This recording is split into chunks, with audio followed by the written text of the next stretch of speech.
네, 안녕하세요. 이번 시간은 102회 전산회계 1급 기출문제 풀이를 해보도록 하겠습니다. 1번, 다음 중 거래의 판료소와 그 예시로 가장 적절하지 않은 것은, 그래서 보니까 자산 증가, 자본 증가, 자산 증가, 자산 감소, 자산 증가, 부채 증가, 부채 감소, 부채 증가 이렇게 있어요. 그래서 이 항목에 해당하는 게 맞는지 틀린지를 고르시면 되겠죠. 자, 보겠습니다. 1번. 자, 회사의 설립을 위한 자본금이니까 자본금은 자본의 증가, 그쵸? 이게 계정 과목만 아시면 돼요. 보통예금은 자산인데 내가 자본금을 납입했고 보통예금이 입금됐으니까 자본금 차변에 보통예금 1,000만원, 대변에 자본금 1,000만원에서 자본 증가, 자산 증가가 되겠죠. 2번, 마스크 생산에 사용되는 원단 구입대금 원단이니까 그래서 원재료가 되겠죠. 여튼 재고자산이 되겠죠. 그래서 재고자산 3,000만원이고 현금을 지급했으니까 현금으로 3,000만원. 그러면 자산이 증가한 거고 현금 자산이 감소. 자산 증가, 자산 감소 맞고요. 3번, 지금의 주택금 자금 1억 원을 보통예금에서 2차여 대여했다. 자, 대여한 거니까 내가 빌려준 거니까 단기인지 장기인지 모르겠지만 여튼 대여금이 되겠죠. 대여금이 1억. 보통예금에서 이체했으니까 보통예금이 1억이 줄겠죠. 자, 그러면 대여금은 자산의 증가인 거고 보통예금은 자산의 감소인 거예요. 그렇죠? 그래서 3번이 틀렸네요. 자산 증가에 부채 증가가 아니라 자산 감소가 되겠네요. 답은 3번이 되겠습니다. 이렇게 따지시면 돼요. 네, 4번도 한번 보시면 되겠습니다. 2번, 다음 자를 이용해서 선입선출법에 따라 계산한 주설의 기말 재고 자산 금액은 얼마인가 볼게요. 자, 일단은 재고가 지금 없어요. 그렇죠? 문제 주어진 자료만 보고 푸는 건데 기초 재고가 없고 지금 5월 6일날 매입해서 200개, 단가 200원. 그러니까 일단 5월 6일 현재 재고 수량은 200개가 남아있어요. 그렇죠? 5월 6일 현재 재고는 여기다가 제가 재고 수량, 재고 단가를 써볼게요. 그러니까 수량이 200개, 단가 그대로 200원 있는 거예요. 자, 그런데 매출했네요. 그렇죠? 매출하면 150개가 팔린 거죠? 그럼 재고는 50개 남아있고 당연히 재고 단가니까 그대로 200원인 상태로 남아있는 거예요. 그렇죠? 자, 그런데 12월 12일 날 다시 샀네요. 100에 300원이죠. 그러면 어떻게 되는 거냐면 재고는 50개 100도 하니까 150개가 남아있는 것이고요. 단가는 이제 계산해야 되겠죠. 그렇죠? 어떻게 계산하냐면 50 곱하기 200 더하기 내가 새로 요번에 산 거 100 곱하기 300분의 150이 되겠죠? 자, 그런데 문제에서는 기물 재고자산 금액만 구하면 되기 때문에 어떻게 하면 되겠어요? 그렇죠. 여기다가 재고 금액을 그냥 구하시면 되죠. 그래서 50 곱하기 200 한 금액이랑 150 곱하기 100 곱하기 300 한 금액 요것만 계산하시면 되는 거예요. 그래서 다시 정리를 해보면 자, 9월 21일 날 현재 기말 재고자산이 50개 곱하기 200원만큼 남아있는 것이고, 그쵸? 200에서 150개 팔았으니까 50개 남아있고, 단가는 200원. 자, 그 다음에 12월 12일 날 매입을 했으니까, 더하기 100개 곱하기 300원 하시면은, 얼마가 나오냐면, 4만원이 나오게 되겠습니다.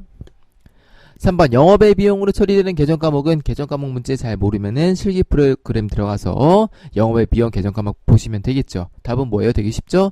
뭐예요? 1번의 개발비는 뭐예요? 무형 자산이죠. 답이 1번이 되겠습니다. 아이고, 죄송합니다. 처리되는 계정 과목이구나.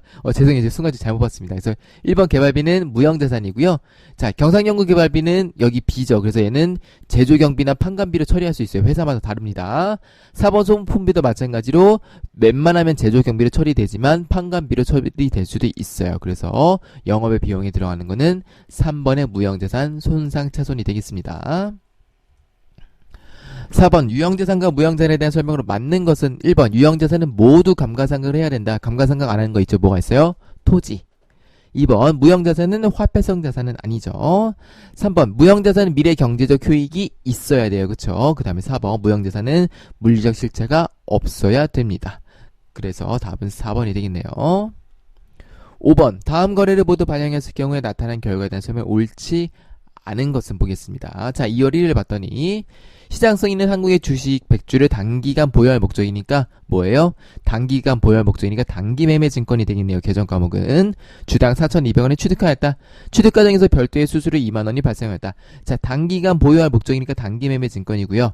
주당 4,200원인데 액면 금액이 4,200원인데 100주를 샀으니까 42만원이 되겠네요. 그쵸? 42만원 취득한 것이고요. 자, 이 문제는 유가증권 삼형제 문제죠. 그래서 유가증권 삼형제 제가 설명한 거 비교 반드시 그거 외우고 계셔야 돼요. 무조건 나옵니다. 자, 취득과정에서 별도의 수수료 2만원보다, 그쵸, 얘는, 단기매매 증권의 경우에는 비용 처리한다. 그래서 취득가액은 42만원이다. 7월 1일 한국의 주식 100주를 주당 4,300원에 처분하였다라고 되어 있네요. 그러니까 단기매매 증권을 4,200원에 샀다가 3,300원에 처분했으니까 100 곱하기 100해서 얼마예요? 만원만큼의 처분이익이 발생했겠죠. 네, 여기까지 따라오시면 되겠고요. 요거를 그림으로 그려볼게요. 그래서 보면 자, 2월 1일 날 42만원의 단기매매 증권 취득했고요. 수수료가 2만원이 들었다. 자, 그런데 7월 1일 날 43만원에 처분했으니까 처분이익은 만원이 발생했다. 그쵸? 그래서 보면 볼게요. 자, 1번 단기매매 증권 처분이익이 만원 발생이다. 그쵸? 2번 단기매매 증권을 취득할 때 발생한 수수료는 비용 처리한다. 그렇고 3번 단기순이익이 증가 4번은 감소인데요. 자, 보세요. 수수료는 뭐예요? 비용이죠. 그러니까 얘는 단기순이익이 2만원 감소하는 효과가 되겠고요. 처분이익은 플러스니까 단기순이익이 만원 증가하는 효과. 그럼 이거 두 개 합하면 얼마예요? 단기순이익이 마이너스 만원이죠. 자, 그러면은 3번 4번 중에 틀린 설명은 3번이 되겠네요. 4번이 맞는 설명이 되겠고, 그래서 답은 3번이 되겠습니다.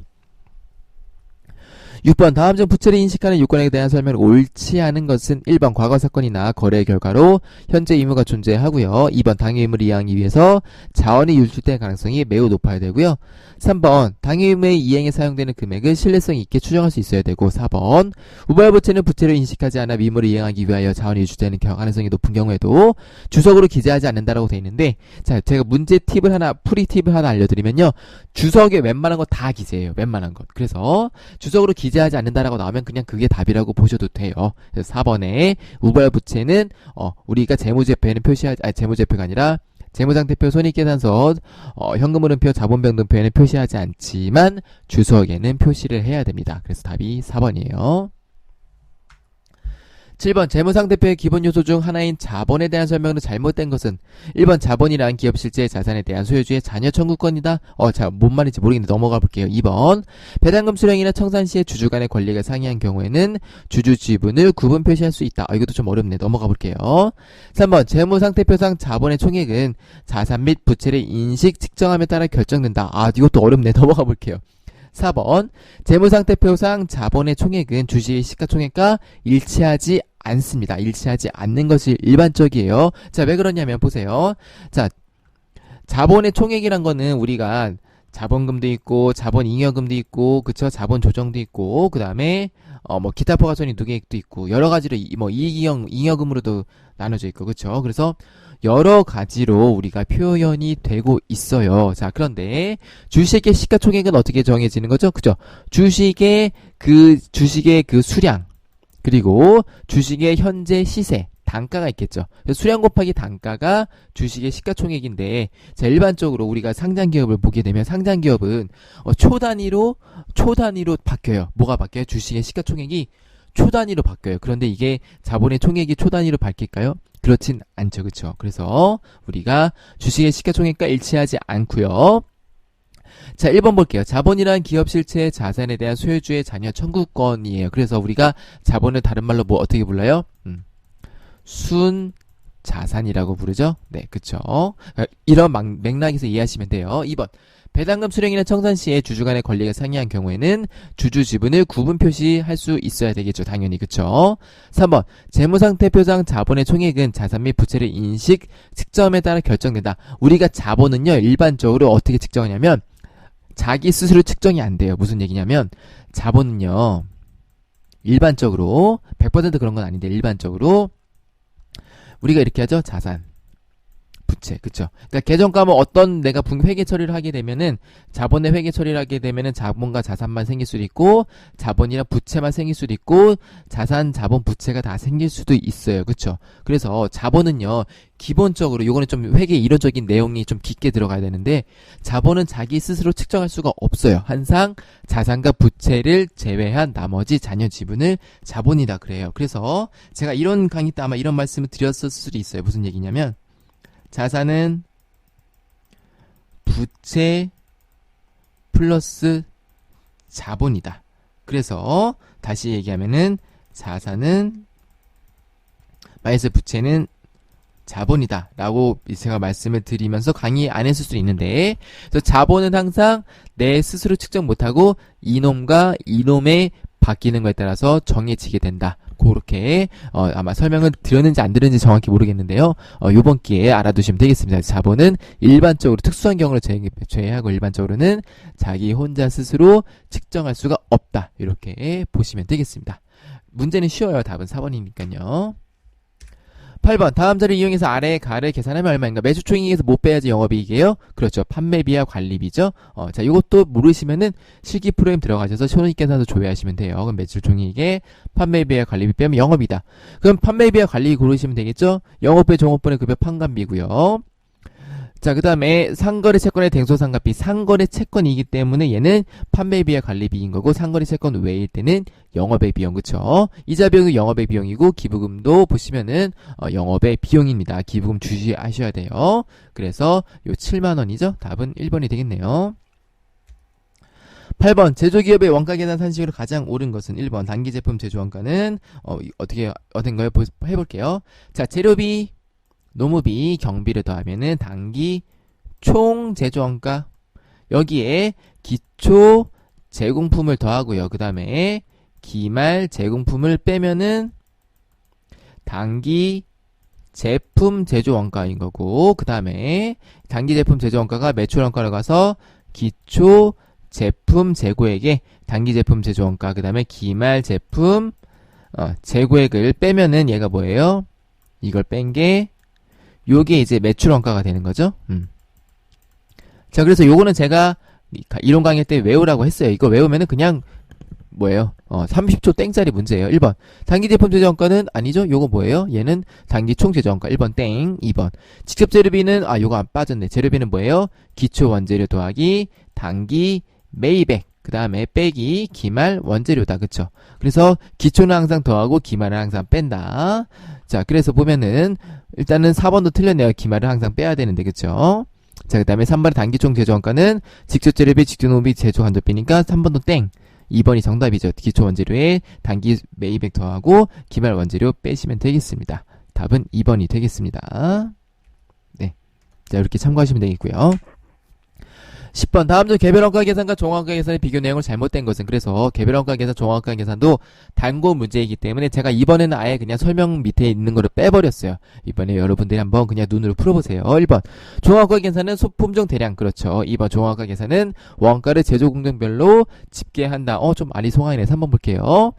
개별원가 계산은 원가 보고서를 개별 작업별로 작성한다. 그래서 작업 지시서가 필요하다. 4번 개별원가 계산이 사용되는 산업은 뭐예요? 정유업, 화업, 제지업 등이 대표적인 게 아니라 뭐예요? 그쵸? 우리가 개별로 하는 거, 선박업, 뭐 건설업 이런 게 되겠죠. 그래서 답은 쉽게 구할 수가 있겠습니다. 11번 다음 자리 위에서 평균법에 따라서 재료비와 가공비 각각의 완성품 환산량을 구하시오. 그래서 봤더니 재료는 공정 초기에 투입되며 가공비는 공정 전반에 걸쳐서 균등하게 발생한다고 돼 있으니까 이 공식 쓰시면 되겠네요. 평균법이니까 쉽네요. 볼게요. 친절하게 기초 제공품, 단기 완성량, 기말 제공품 주어졌어요. 근데 우리가 필요한 거는 평균법에서는 단기 완성량이랑 기말 제공품만 필요하다. 그러니까 단기 완성량이랑 기말 제공품만 필요하죠. 자, 재료비, 가공비를 제가 재료비는 이쪽에 쓰고요. 가공비는 이쪽에 한번 써볼게요. 자, 그래서 일단 봤더니 기초 제공품 필요 없죠. 00이니까. 단기 완성량이 300이니까 300 쓰시면 되겠고요. 기말 제공품은 재료비는 100%니까 200개. 가공비는 완성 %니까 완성도가 50%니까요. 200 곱하기 50%에서 100개가 나오는 거죠. 그래서 완성품 환산을 더하시면 되겠죠. 300에 200도 했더니 500이고요. 300에 100도 했더니 400. 답은 3번이 되겠습니다. 12번 다음 중 보조 부분의 원가를 배분하는 방법에 대한 설명을 옳지 않은 것은 1번 상호 배분법은 보조 부분 상호 간의 용역 제공 관계를 완전히 고려하여 배부하므로 사전에 배부 금액을 결정하는 방법이다. 자, 상호 사전에 배부 금액을 결정하진 않죠. 그렇죠? 그래서 보조 부분 상호 간의 용역 제공 관계를 완전히 고려하여 배부함으로는 맞아요. 그런데 사전에 배부 금액을 결정하지는 않습니다. 답은 1번이 되겠습니다. 2번, 3번, 4번은 한번 한번 읽어보시면 되겠습니다. 13번 부가지세법상 세금계산 및 영수증 발급 의무 면제 대상이 아닌 것은 자, 단 주사업장 총괄 납부 및 사업자 단위 과세 사업자가 아니다. 그래서 주사업장 총괄 납부 및 사업자 단위 과세 사업자가 아니다 혹은 사업자이다라고 했을 때는요, 높은 확률로 답이 3번이에요. 요거 판매 목적으로 반출되어 공급으로 위제되는 재화. 그래서 주사업장 총괄 납부거나 사업자 단위 과세 사업자일 때는요, 다른 타 사업장 그쵸? 직매장 반출이에요. 그래서 다른 사업장의 판매 목적이 우리가 직매장 반출이라고 배웠던 것인데, 자, 주사업장 총괄 납부거나 사업자 단위 과세 사업자일 때는요, 직매장 반출을 하더라도 세금 계산서를 발급하시면 안 되는데요.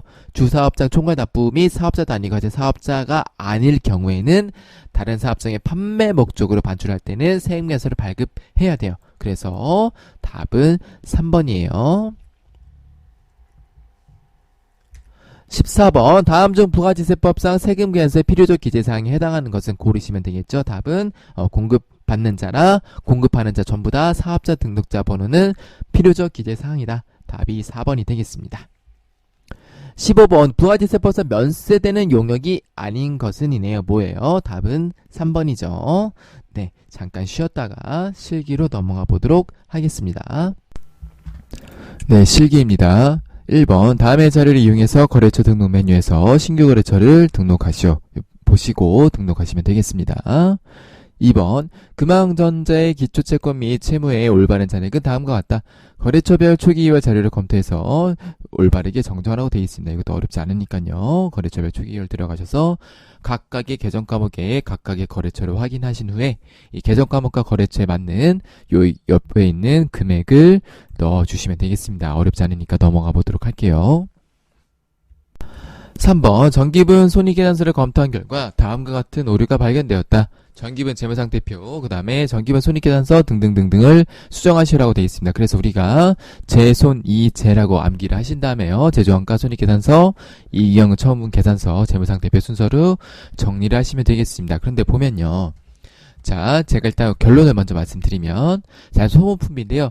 판매비와 관리비를 200만원 과대 계상한 거를 제조원가로 추가 반영하라는 얘기잖아요. 그쵸? 그러니까 이 판매비와 관리비로 과다 계상한 거를 판매비와 관리비를 줄이라는 얘기는 손익계산서의 금액이 중에서 판매비와 관리비가 주는 것이고요. 그 다음에 제조원가의 소모품비가 늘어나는 거예요. 그래서 원래대로 실무에 가시면은 실제로 보면은 제조원가로 200만원 추가 반영하면 원가 계산을 다시 해서 그러면은 재고 금액이 바뀌겠죠? 그래서 원래는 재손, 이재 전부 다 영향을 줘요. 영향을 주는데 자, 이 문제를 풀 때는 이 소모품비만 수정하라고 돼 있기 때문에 그런 것까지 고려하시면 안 되고 제조원가 명세서에서 소모품비를 늘려주신 다음에 그 다음에 손익계산서에 있는 판매비와 관리비의 소모품비를 줄이는 거예요. 그래서 결론적으로 봤을 때는 여기서 효과가 끝나는 거예요. 그래서 제조원가가 늘어나지만 손익계산서에 있는 금액이 변하지 않아요. 제조원가 명세서 늘어남에 따라서 매출원가가 늘어나고 이 매출원가 늘어난 만큼 판매비와 관리비가 주는 거기 때문에 우리가 단기 순이익에는 영향이 없다. 그래서 이경금 처분계산서나 재무상태표는 수정할 필요가 없습니다. 그래서 요거를 제가 실습을 한번 보면요. 말하면 좀 어렵죠. 그래서 보시면요. 자, 정기분 원가 명세서에서 소모품비 200만원 과다하게 계상되어 있죠? 자, 이 200만원을 줄이면, 자, 보세요. 단기제품 제조원가가 바뀔 거예요. 기마제품 재고액도 원래는 바뀌어야 돼요. 원래 바뀌어야 되는데, 문제 가정상 단기제품 제조원가만 바뀌는 걸로 보겠습니다. 자, 100만원 줄이면은, 자, 이렇게 3억 300, 180만원 했죠? 18만원 했죠? 그래서 얘를 보시면요. 손익계산서 가셔가지고, 자, 여기서 소모품비를 늘려줘요. 이렇게 200만원 늘려주시고요. 자, 그 다음에 보시면 단기제품 제조원가 늘어난 만큼 우리가 제품 매출원가에서 단기제품 제조원가를 이렇게 줄여줘요. 네. 이거 303 이렇게. 그래서 자, 매출원가 자체가 줄어들기 때문에 단기순이익 자체는 최초의 1억 4,497만원 그대로 유지되는 걸 우리가 확인할 수가 있습니다. 그래서 여기까지만 수정을 하시면 나머지는 수정할 필요가 없습니다. 이렇게 보시면 되겠고요. 자, 문제 2 일반조건 입력. 회사가 보유하고 있던 매도하는 증권을 다음과 같은 조건으로 처분하고 대금은 보통예금으로 회수하였다. 단 정기의 기말평가는 일반기업 회계 기준에 따라서 처리하였다. 그러니까 정기의 기말평가는 제대로 이루어졌다라는 뜻입니다. 그래서 보면요. 자, 취득을 2,400만 원 했는데 2021년만 공정가치가 2,800이니까 평가했겠죠? 그래서 평가 일단 이익이 발생했을 거예요. 그런데 자, 정기말에서 처분까지 보시면은, 자, 이 정기말에서 처분할 때는요, 요 사이에는 평가를 하지 않아요. 여기 사이에는 매도하는 증권 평가 이익이 발생하는 게 아니에요. 그냥 이 정기말 가액으로 처분을 했다고 우리가 보통 가정을 합니다. 그래서 원래는 좀 복잡한 논의가 있는데, 우리가 학문적인 논의는 무시하고, 일단은 정기말에 있는 금액을 기준으로 새로 평가하지 않고 그냥 처분 이익을 계상한다. 라고 이해를 하시면 되겠고요.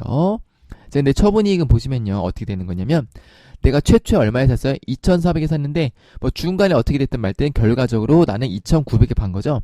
그쵸? 그럼 나는 얼마 벌었어요? 나 2,400에 샀는데 2,900에 팔았으니까 얼마 번 걸로 인식해야 돼요? 나는 500만 원 번 걸로 인식을 해야 돼요. 그런데 내가 평가한 게 400이 있기 때문에 실제 평가 이익은 얼마가 되는 거냐면 400을 없애주시고 실제 처분 이익을 500을 이렇게 계상해야 돼요. 그래서 지금 평가이익이 400이 있는 상태에서 매도가는 증권을 이렇게 줄였잖아요. 그래서 매도가는 증권 평가이익을 보세요.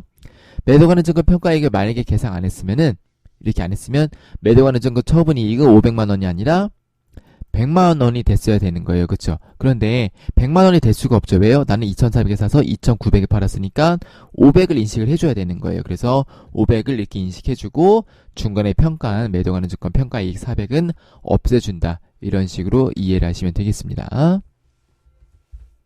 2번 창고에 보관 중인 원재료를 공장에서 사용 중인 기기장치의 수리를 위해서 사용하였다. 뭐예요? 타기정 대체한 거죠. 그쵸? 원래 원재료는 제품 원가로 가야 되는데 기기장치 수리를 한 거니까 소모품비나 또는 수선비가 되겠죠. 그쵸? 그래서 자, 우리는 요거를 보통 수선비로 처리합니다. 그래서 기기장치 수리를 한 거기 때문에 수선비로 처리하시고요. 대변에는 원재료를 타기정 대체로 해서 없애주시면 되겠네요.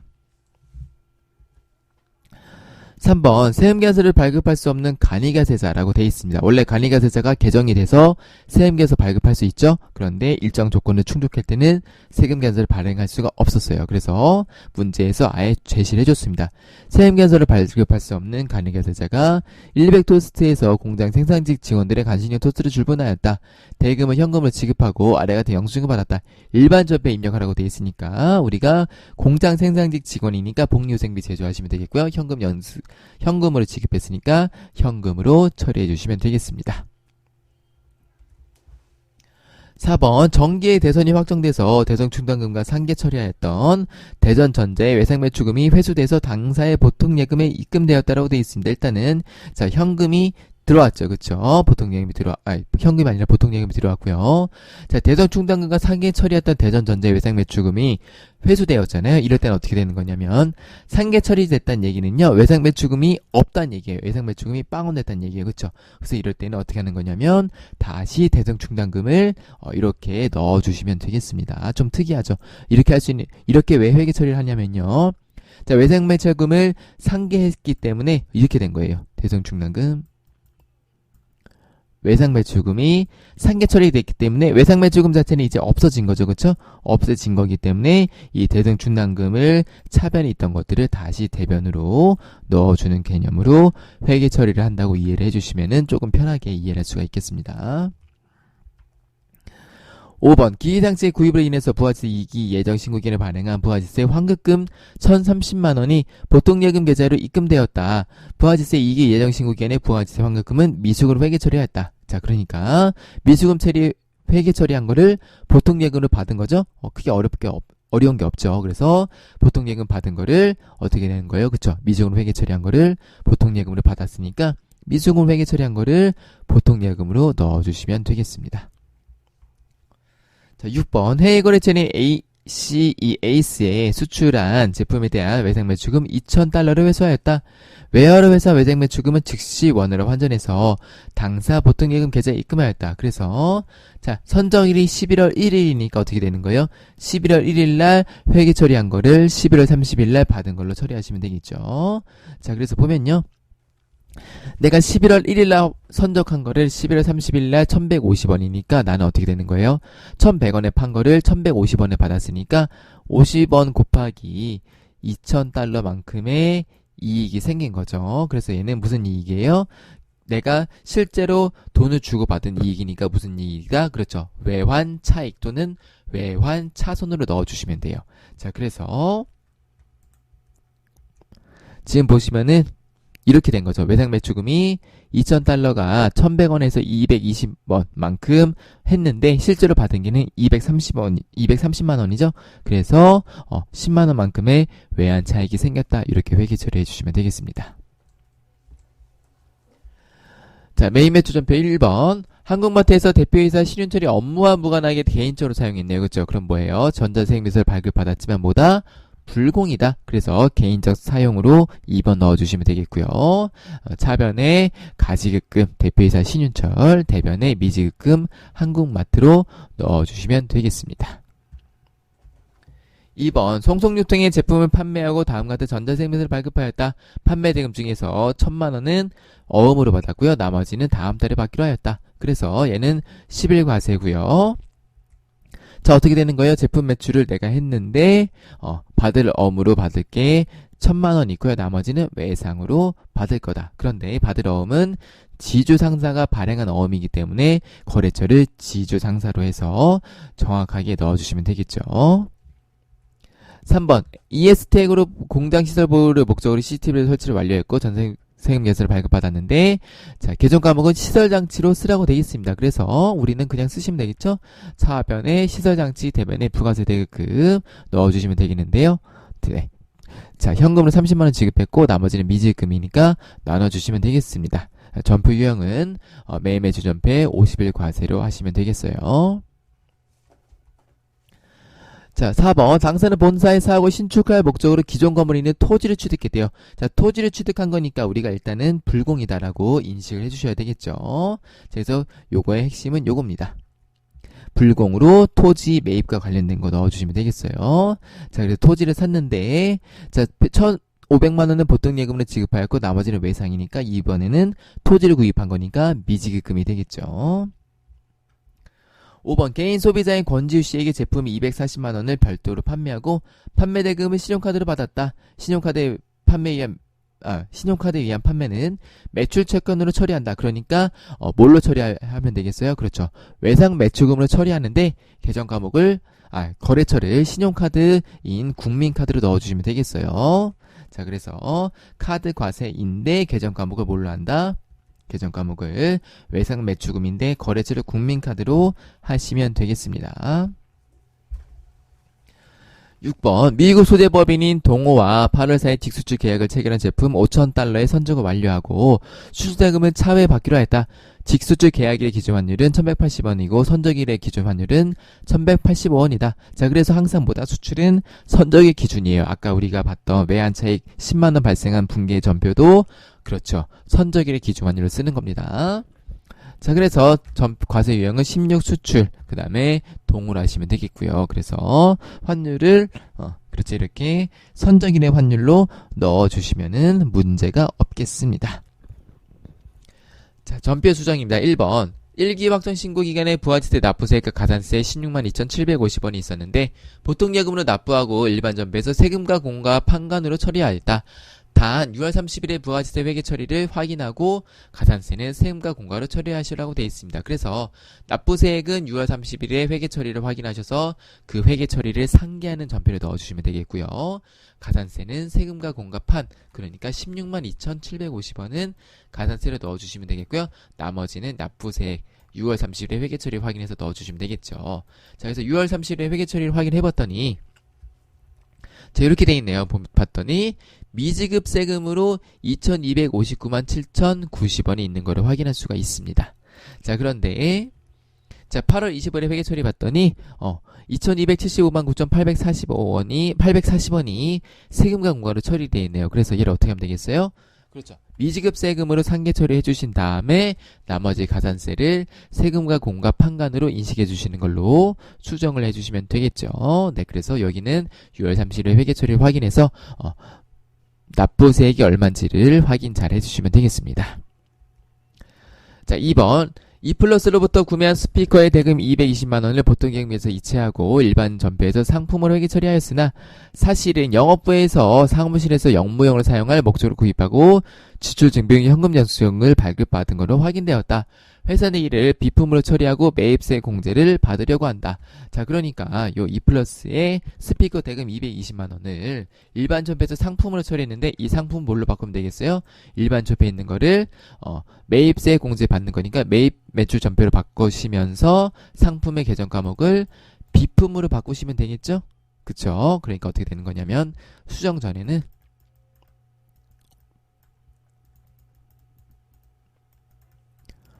일반 전표에 있는 거를 매일 매출 전표로 바꿔주시면 되겠고요. 그 다음에 상품 계정 과목을 비품으로 바꿔주시면 되겠고, 그 다음에 220만원을 얘를 200만원이랑 부가세 20만원으로 나눠주시면 되는 거죠. 그래서 이렇게 수정을 해주시면 되겠습니다. 이런 식으로요. 자, 결산자료 입력입니다. 1번 외상매입금 계정에는 중국에 소재한 거래처 상하이에 대한 외상매입금 220만원이 포함되어 있다. 결산일 현재 적용 환율은 1120원이다. 그러니까 얘는 외화평가하시면 되겠죠. 자, 그래서 취득에 구매할 때 220만원짜리였는데 기말에 224만원이 됐어요. 내가 갚아야 될 게 4만원이 늘어났으니까 나는 뭐예요? 손실인 거죠. 그래서 네, 이만큼 외화환산 손실이 발생했다라고 보시면 되겠습니다. 자, 그래서 외환산 손실을 인식을 해주시면 되겠습니다. 2번 7월 1일 전액 비용으로 회계 처리한 보험료는 1년분 보험료를 일시에 지급한 것으로 보험료는 월화에 계산한다. 그런데 제조와 영업 부분이 있으니까 제조와 판관으로 나눠주시면 되겠죠. 자, 그래서 7월 1일부터 6월 30일까지 계약 기간인데 자, 얘를 단기 비용으로 인식하시면 되겠고요. 나머지는 차기 비용 인식하시면 돼요. 그런데 이제 6개월이니까 뭐 12분의 6 곱해도 되고 얘를 나누기 2 해도 되겠죠. 그러니까 제조 부분은 120만원, 영업 부분은 75만원을 비용 인식하시면 되겠어요. 그래서 이렇게 회계 처리를 하시면 되겠습니다. 어려운 거 없죠. 자, 3번 9월 10일 가수금으로 회계 처리한 255만원에 대한 원인을 조사한 결과 253만원은 인천에 외상매출금 회수한 것이고요. 나머지는 원인을 알 수가 없대요. 원인 알 수 없는 거는 우리가 잡이익 또는 잡손실 처리하시면 되겠고요. 253만원은 인천에 외상매출금 회수한 거니까 대변에 외상매출금 회수 처리하시면 되겠죠. 그럼 대변의 차이가 나니까 잡이익 2만원 넣어주시면 되겠네요. 자, 조회 문제입니다. 1번 1분기 중 제품 매출이 가장 많은 달과 가장 적은 달의 차이는 얼마인가? 음수를 입력하지 말 것. 그래서 자, 제품 매출이 가장 많은 거니까요. 총 계정 원장 조회하셔도 되고요. 손익계산서 조회하셔도 돼요. 여기부터는 화면을 제가 이렇게 해놓고 실기 화면을 같이 띄워놓고 해보도록 하겠습니다.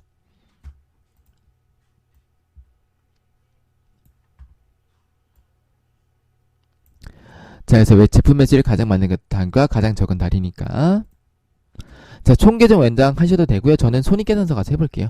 저는 손익계산서가 더 편해서요. 자, 그 다음에 뭐 기간은 아무데나 편하게 하셔도 됩니다. 제품 매출 원가 더블 클릭하시면요.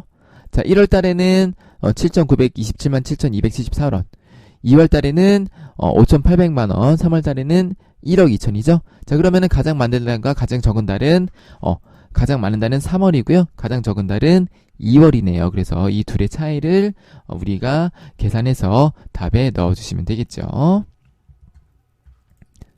자, 2번 부가세 예정 신고 기간 중 신용카드로 매입한 사업용 고정자산의 공급가액은 얼마인가? 자, 신용카드로 매입한 사업용 고정자산 공급가액 요건 좀 어려울 수 있습니다. 왜냐면 요건 흔하게 나오지 않는 문제이고요. 동일한 문제가 2번 전산세무 2급 100 이외에도 나왔습니다. 입력하는 거로. 그래서 요건 좀 어려울 수 있는데 부가세 신고서를 가보도록 하겠습니다. 부가세 신고서 가셔서